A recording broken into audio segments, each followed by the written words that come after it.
Hey Resto, welcome to my channel Writing Skill Nolbari. Tomorrow moromor ছাত্র-ছাত্রী সকল সার্ভাইডার সকল আৰু বন্ধু-বান্ধৱ সকল। তো মই আজি এটা ভিডিও আনিছো এইটো হৈছে ছাত্ৰ একতা সভাৰ উপসভাপতিজনৰ দায়িত্ব আৰু কৰ্তব্যখিনি মই ভালদৰে লিখি আনিছো। তো আপোনালোকে এইখিনি চাওক, আপোনালোকক কেতিয়াবা নিশ্চয় দৰকাৰ হ'ব। যদি প্ৰথমবাৰৰ বাবে মোৰ চেনেলটো লাইছে আপোনালোকে মোৰ চেনেলটো প্লিজ সাবস্ক্ৰাইব কৰি দিব। তো আহক আমি ভিডিওটো আৰম্ভ কৰোঁ। ছাত্ৰ একতা সভাৰ উপসভাপতিৰ ভূমিকা আৰু দায়িত্ব। ছাত্ৰ একতা সভাৰ উপসভাপতি এজনে ছাত্ৰ সংগঠনক প্ৰতিনিধিত্ব কৰা আৰু বিদ্যালয় এখনত ছাত্ৰ একতা সভাৰ ফলপ্ৰসূ কাৰ্যকলাপ নিশ্চিত কৰাত গুৰুত্বপূৰ্ণ ভূমিকা পালন কৰে।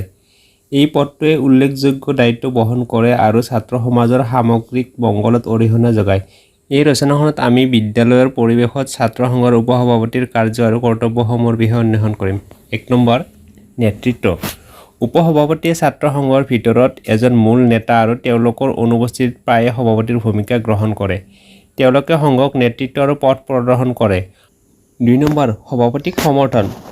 উপসভাপতিৰ অন্যতম প্ৰাথমিক দায়িত্ব হ'ল সভাপতিক তেওঁলোকৰ কৰ্তব্যত সহায় কৰা। ইয়াৰ ভিতৰত সভাত অংশগ্ৰহণ কৰা, সিদ্ধান্ত গ্ৰহণৰ ক্ষেত্ৰত সহযোগিতা কৰা, সভাপতি অনুপলব্ধ হ'লে খোজ দিয়া আদি অন্তৰ্ভুক্ত। 3 নম্বৰ, ছাত্ৰ সংস্থাক প্ৰতিনিধিত্ব কৰা।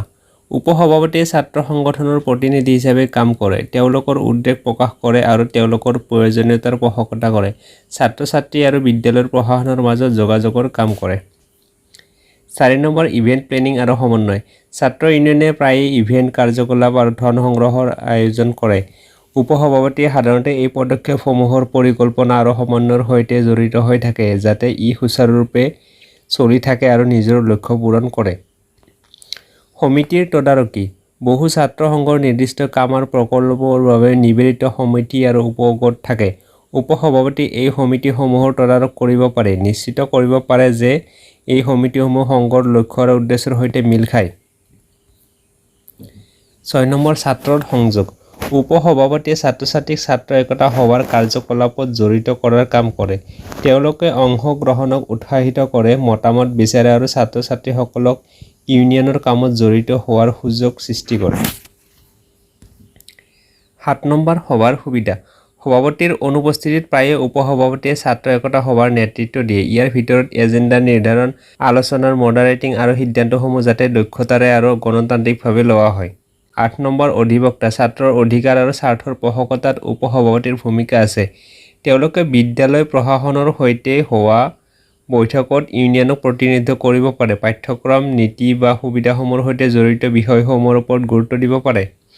9 নম্বৰ, সম্প্ৰদায় গঠন। ছাত্ৰ-ছাত্ৰীৰ মাজত সম্প্ৰদায়ৰ ভাৱ গঢ়ি তোলাটো অতি গুৰুত্বপূৰ্ণ। উপসভাপতিয়ে এনে অনুষ্ঠান বা পদক্ষেপ আয়োজন কৰিব পাৰে যিয়ে ঐক্য, অন্তৰ্ভুক্তি আৰু ইতিবাচক বিদ্যালয় সংস্কৃতিক লাভান্বিত কৰে। 10 নম্বৰ, সংঘাত সমাধান। যেতিয়া ছাত্ৰ সংগঠন বা সংঘৰ ভিতৰতে সংঘাতৰ সৃষ্টি হয় তেতিয়া উপসভাপতিয়ে মধ্যস্থতা আৰু বিবাদ নিষ্পত্তি কৰাত সহায় কৰিবলৈ মাত মাতিব পাৰে। ফলপ্ৰসূ সংঘাত সমাধানে বিদ্যালয়ৰ সুষম পৰিৱেশত অৰিহণা যোগায়। 11 নম্বৰ, যোগাযোগ। ফলপ্ৰসূ যোগাযোগ অতি প্ৰয়োজনীয়। উপসভাপতিগৰাকীয়ে প্ৰায়ে ছাত্ৰ-ছাত্ৰী, কৰ্মচাৰী আৰু প্ৰশাসনৰ সৈতে যোগাযোগ কৰে যাতে তথ্যসমূহ সুচাৰুৰূপে প্ৰৱাহিত হয় আৰু সংঘৰ লক্ষ্য আৰু কাৰ্যকলাপসমূহ ভালদৰে বুজা যায়। 12 নম্বৰ, দীৰ্ঘম্যাদী পৰিকল্পনা। অন্যান্য সংঘৰ নেতাসকলৰ সৈতে মিলি উপসভাপতিয়ে সংঘৰ বাবে দীৰ্ঘম্যাদী পৰিকল্পনাত অংশগ্ৰহণ কৰে। ছাত্ৰ সমাজৰ প্ৰয়োজন আৰু আকাংক্ষাৰ সৈতে মিল থকা কৌশলগত লক্ষ্য নিৰ্ধাৰণ কৰাত সহায় কৰে। তো সামৰণিত ক'ব পাৰি যে এখন বিদ্যালয়ত ছাত্ৰ সংঘৰ উপসভাপতিৰ ভূমিকা বহুমুখী আৰু দাবীদাৰ। ইয়াৰ লগত নেতৃত্ব, প্ৰতিনিধিত্ব, পোষকতা, অনুষ্ঠানৰ সমন্বয় আৰু ছাত্ৰ-ছাত্ৰীৰ নিয়োজিততাক লালন পালন কৰাটো জড়িত হৈ থাকে। ছাত্ৰ সংস্থাৰ সফলতা আৰু সমগ্ৰ বিদ্যালয়ৰ সমাজৰ মংগলৰ বাবে উপসভাপতিৰ ছাত্ৰ সমাজৰ প্ৰতি নিষ্ঠা, শক্তিশালী নেতৃত্বৰ দক্ষতা আৰু অন্যান্য সংঘৰ সদস্যসকলৰ সৈতে সহযোগিতামূলকভাৱে কাম কৰাৰ ক্ষমতা অতি প্ৰয়োজনীয়। তো শেষত যদি ভিডিঅ'টো আপোনালোকৰ ভাল লাগিলে আৰু হেল্পফুল বুলি ভাবিলে তেতিয়াহ'লে আপোনালোকে মোৰ চেনেলটো প্লিজ ছাবস্ক্ৰাইব কৰি দিব। লগতে মোৰ প্লে'লিষ্টত থকা অন্য ভিডিঅ'বোৰ চাব, সেইবোৰৰ দৰকাৰ ভিডিঅ' দি আছে। তো আজিলৈ এৰিছোঁ, ধন্যবাদ। জয় আই অসম।